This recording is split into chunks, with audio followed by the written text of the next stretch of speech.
కీడు నుంచి తప్పించేవాడిని, శత్రువులకి వణుకు పుట్టేవాడు. భక్తుడైన దావీదు అన్నాడుగా, వాడిని నన్ను నువ్వు లేవగొట్టు, వాడిని నేను పడగొడతానంటే ఏంటి దానికి అర్థం?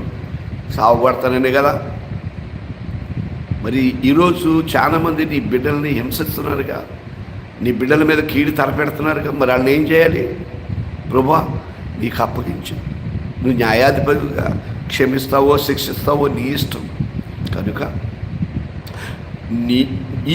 మీ బిడ్డలమైన మేము ఈ భూమి మీద ఉన్నంత వరకు కన్నీరు ఖర్చు ప్రార్థన చేస్తాం. ఆలకించు, దయ చూపించు మని అడుగుతున్నాను. సహాయం చేయండి, మా ప్రార్థనకి జవాబు దయచి మాట్లాడు ప్రభువా. నువ్వు మాట్లాడితే కార్యం జరుగుద్ది. నువ్వు మౌనంగా ఉండదు. నువ్వు మౌనంగా ఉంటానికి రాయి మీద అప్ప చెట్టు కొయ్యి మమ్మ చెక్క కాదు. నువ్వు జీవము కలిగిన వాడివి, పేరు పెట్టి పిలిచేవాడివి.